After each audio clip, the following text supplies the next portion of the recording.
Hi everyone, welcome back to the Bong academy YouTube channel. আমি তোমাদের সৌমেন দা। তো বন্ধুরা, তোমরা প্রত্যেকে জানো বর্তমানে ওবিসি কেসের জন্য সমস্ত কিছুই আটকে রয়েছে।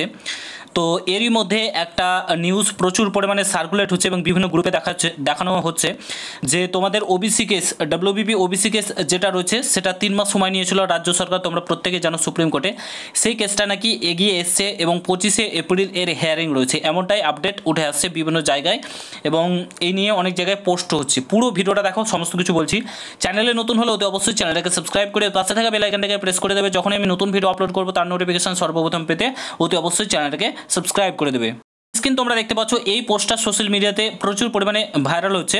রবীন্দ্রনাথ হালদার বলে একজন রয়েছে, তিনি ফেসবুকে পোস্ট করেছিলেন, তারপর থেকে জোর কদমে এই জিনিসটা ভাইরাল হচ্ছে এবং অনেকেই তিনি এত কনফিডেন্সের সঙ্গে কথাগুলো বলেছে যে যাই হোক, পুরো ভিডিওটা দেখো তাহলে বুঝতে পারবে। দেখো, বলেছে আগামী 25শে এপ্রিল সুপ্রিম কোর্টে জোড়া ধামাকা, ওবিসি আর ডিএ ওই দিন সুপ্রিম কোর্টে শুনানি। ঠিক আছে, আগে দেখো হোতা হে ক্যা, এরকম একটা কিছু পোস্ট করেছে। ঠিক আছে, তো যাই হোক, ইনি এটা পোস্ট করেছে, প্রচুর পরিমাণে সার্কুলেট হয়েছে। তারপরে আরেকটা জিনিস এনাকে কমেন্ট করে বলেছে, না এগুলো সম্পূর্ণরূপে ফেক, কারণ রাজ্য সরকার এমনিতেই তো তোমার 3 মাস সময় নিয়েছে, তো এগিয়ে আসার কোনো সম্ভাবনা নেই। আমরা অফিসিয়াল ওয়েবসাইটে গিয়েও দেখেছি যে কোনো হিয়ারিংয়ের ডেট কোনো কিছু আগিয়ে আসেনি কিংবা কোনো কিছুই হয়নি। তাহলে ইনি এত ইসের সাথে বলছেনই বা কেন? এবং কমেন্ট বক্সে যারা গিয়ে বলছে তাদের সাথেও কি বলেছেন চলো তোমাদেরকে দেখিয়ে দিচ্ছি। একজন বলে ভুল খবর তার কমেন্ট বক্সে, এবং তিনি কি বলে, ভুল প্রমাণ করুন, তারপর আমি আপনাকে সুপ্রিম কোর্টের কাজ লিস্ট শেয়ার করব। ঠিক আছে, কারণ আমি যেটা বলছি সেটা যে ভুল তা প্রমাণ করার দায়িত্ব আপনার। এই কথাটা তিনি কমেন্ট বক্সে কনফিডেন্সের সাথে কিন্তু বলছেন। ঠিক আছে, এটা প্রচুর পরিমাণে ভাইরাল হয়েছে বিভিন্ন জায়গায়, বিভিন্ন গ্রুপে, কারণ প্রত্যেকেই এখন ছেলেমেয়েরা হতাশাগ্রস্ত হয়ে পড়ে রয়েছে, কারণ ওবিসি কেসের জন্য কোনো কিছুই হচ্ছে না। বর্তমানে 26,000 চাকরি বাতিল হয়ে গেল। তো এগুলো ছোটোখাটো জিনিস প্রচুর পরিমাণে ভাইরাল হয় এবং ইনি এত কনফিডেন্সের সঙ্গে বলছে, তার কারণে অনেকেই সত্যি ভেবে নিয়েছে। দেখো, অফিসিয়াল ওয়েবসাইটে তো কোনো কিছু নেই আপাতত।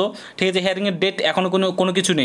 দ্বিতীয়ত, ইনি বলছেন হয়তো কোনো কিছু এরকম হতে পারে যে 25 তারিখ কোনো কিছু, এই যে মেন শুনানির সাথে এসএলপি কোনো কিছু হয়তো অ্যাড করা রয়েছে, কোনো কোশ্চেন অ্যাড করা রয়েছে, সেটা শুনানি হতে পারে।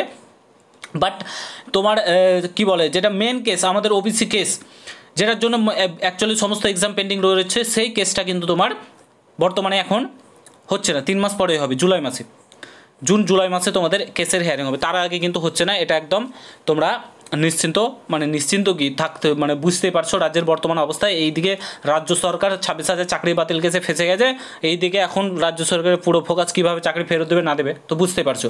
তো হচ্ছে বর্তমান অবস্থা। আর এগুলো যেগুলো দেখছো এগুলো মাথা ঘামিয়ে লাভ নেই, পড়াশোনা করো, নাহলে তোমার সেন্ট্রালের দিকে ফোকাস করে পড়াশোনা করো, রাজ্য সরকারের কথা বাদ দাও। এগুলো বলতে গেলে মাথায় ব্যথা করে। ঠিক আছে, তো যাই হোক, আপডেটটা শেয়ার করে দিলাম। তোমরা অনেকেই কমেন্ট করে জানতে চেয়েছিলে। ভিডিওটা ভালো লাগলে শেয়ার করে, চ্যানেলে নতুন হলে অবশ্যই সাবস্ক্রাইব করে দিও। দেখা হচ্ছে নতুন ভিডিওর সাথে।